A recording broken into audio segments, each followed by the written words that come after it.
আজকের গল্প ভুতুড়ে লাল জামা।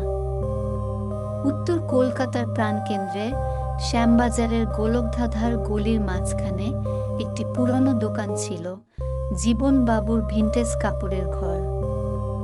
জানালার কাছে ধুলো জমেছিল এবং একসময়ের প্রাণবন্ত সাইনবোর্ডে এখন অবহেলা এবং বর্ষার বৃষ্টির দাগ। এখানেই অর্ণব লাল শার্টটি দেখতে পায়। অর্ণব একজন কলেজ ছাত্র, যার প্রাচীন জিনিসের প্রতি ঝোঁক ছিল। তার বন্ধুরা প্রায়শই তাকে পুরাতন বাবু বলে উত্তেজিত করত, কিন্তু সে কিছু মনে করত না।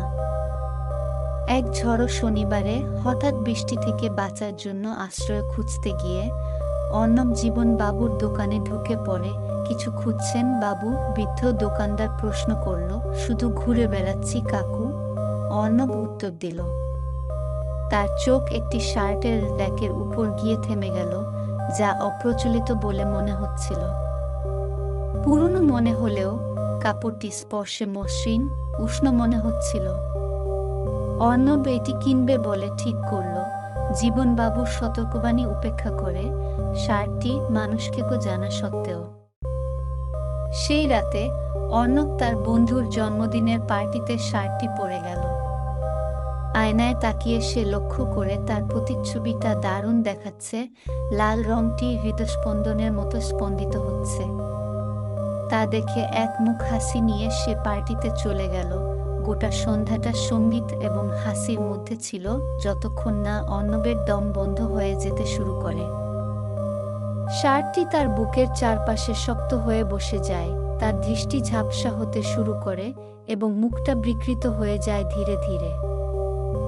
তার চারপাশের বাতাস তীব্র তাপে ঘন হয়ে ওঠে, যেন ঘরটি আগুনে পুড়ে যাচ্ছে।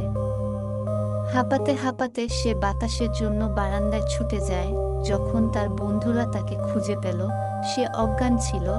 লাল শার্টটি ঘামে ভিজে দ্বিতীয়ত চামড়ার মতো তার সাথে লেগেছিল। তারা তা ছিঁড়ে ফেলতে সক্ষম হলো এবং তাকে হাসপাতালে নিয়ে গেল।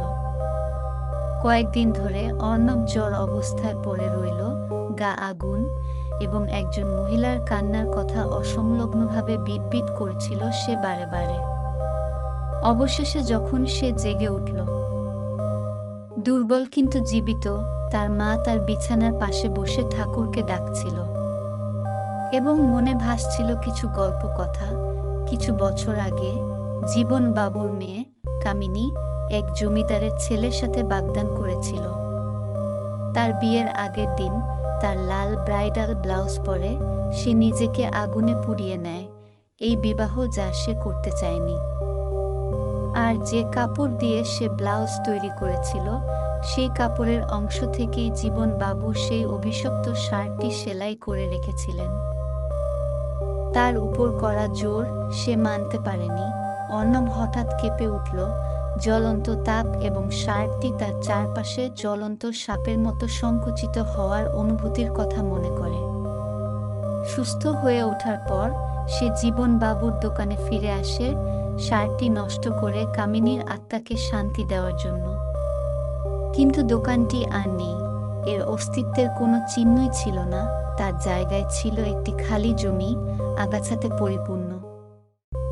পুরানো দোকানের একমাত্র চিহ্ন ছিল কাঁটাতারের বেড়ার উপর উড়ন্ত একটি ছেঁড়া লাল কাপড়ের টুকরো, এবং কখনো কখনো ঝড়ের রাতে পথচারীরা দাবি করত যে তারা জমির পাশে লাল পোশাক পরা একটি মূর্তি দাঁড়িয়ে থাকতে দেখেছেন।